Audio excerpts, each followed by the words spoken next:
Good morning, boys and girls. This is Kelly's grandma. And this is Kelly's grandpa. She calls me Pop Pop. Kelly was here last week and she was carrying this book around, so we thought maybe we'd read it to you.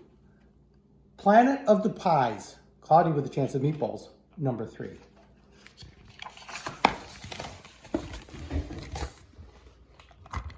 Here we go. It was Tuesday evening. We were watching TV with Grandpa. He picked up the newspaper and was shocked when he saw the front page headline. He held it up to show us. Astronauts land on Mars. Speculation as to what or who they will find. Henry and I looked at each other in disbelief. I asked Grandpa what he thought they'd find on Mars. Henry said he hoped it would be aliens. Grandpa said, we'll have to wait and see. And if it's aliens, he hoped they'd be friendly ones. Moments later, a breaking news alert appeared on the TV. A noticeably startled reporter blurted out, "We interrupt this program for some earth-shaking news. We've just been informed that astronauts have discovered a thick, glutinous substance on Mars, both on the ground and falling from the sky.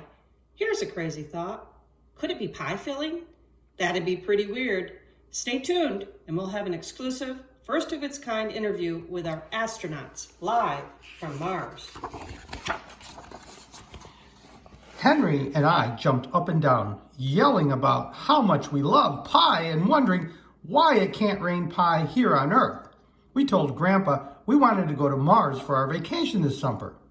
He said he didn't think that was possible because it's a very long trip. We don't have a spaceship, and we're not astronauts. Henry said he'd like to become an astronaut and fly to Mars in a spaceship where he could eat lots of pie and meet aliens. I said I'd be happy just eating pie here on Earth. Grandpa reminded us that we have some pie in the fridge. Henry reminded Grandpa that it wasn't Martian pie and wondered what that would taste like. Grandpa said maybe we'd all get to find out someday. But enough about Mars and pie for now. It was time to go to bed. We kissed Grandpa goodnight. He wished us sweet dreams, and we scampered upstairs. Grandpa sat down to watch the rest of the breaking news. Then he dozed off and dreamt about a most unusual place.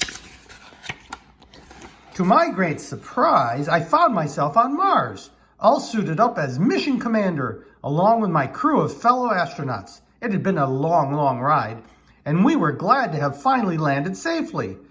We climbed out of the spaceship cautiously and surveyed the landscape for any signs of life. We could hardly believe our eyes.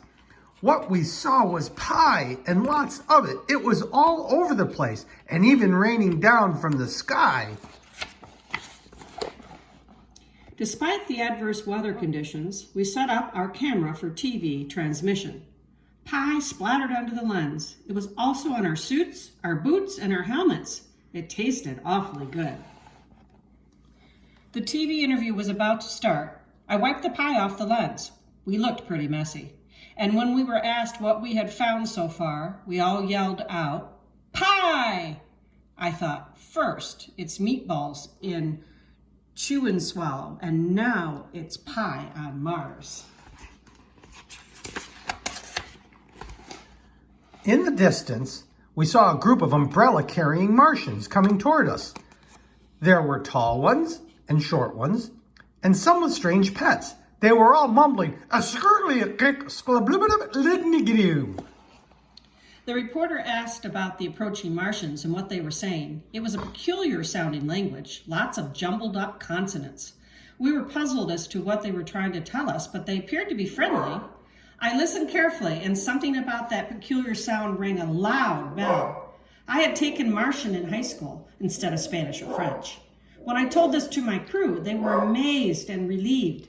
So were the Martians. They handed us a book titled Martian into English in 12 hours or less. It really came in handy for my buddies. Then the Martians said they'd been waiting for years for us to come to visit them. They had headed toward Earth several times, But they got scared at the last minute and flew right back to Mars. Now, here we were on Mars, and here they were with this annoying pie problem. It had started raining pie about 6 months ago, between 5 and 7 p.m., just in time for dessert. They desperately needed help. It was just too much pie. They were stepping in it and dragging it into their homes on their feet, and their space cars got stuck in it. This was definitely a huge problem, and the last thing we thought we'd find on Mars, but we said we'd help them figure out a solution, and we did. They took us on a tour in their double-decker space bus. They drove us in and around the pie, pointing out their homes, schools, parks, Martian monuments, and natural wonders. We saw just how much pie had piled up on the ground. They had built walls, houses, mountains, and sculptures with it. But it was apparent they couldn't keep this up. What they caught on their plates between 5 and 7, they ate for dessert. But the situation was most definitely getting out of hand.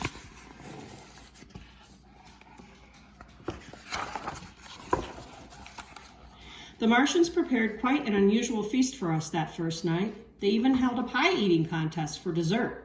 And guess who won?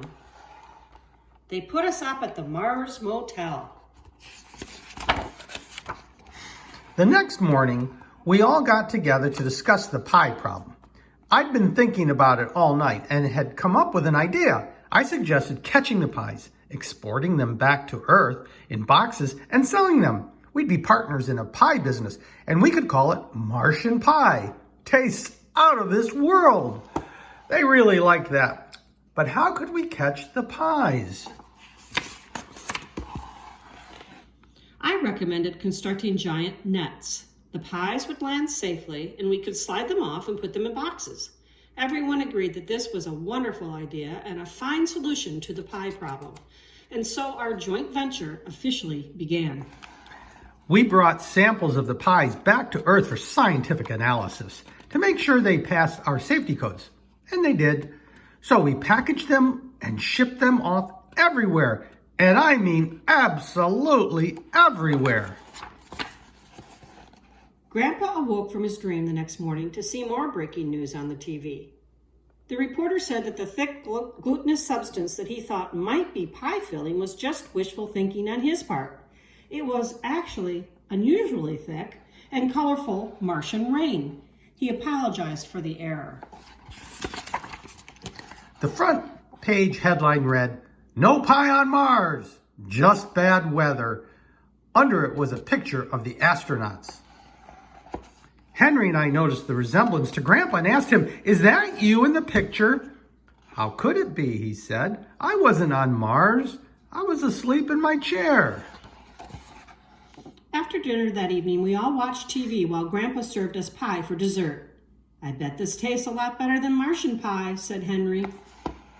"I'll bet it does," said Grandpa proudly, "because I made it myself." The end. Hi, boys and girls. Love you, Kelly. Bye. Have a great weekend. Talk to you later. Bye-bye.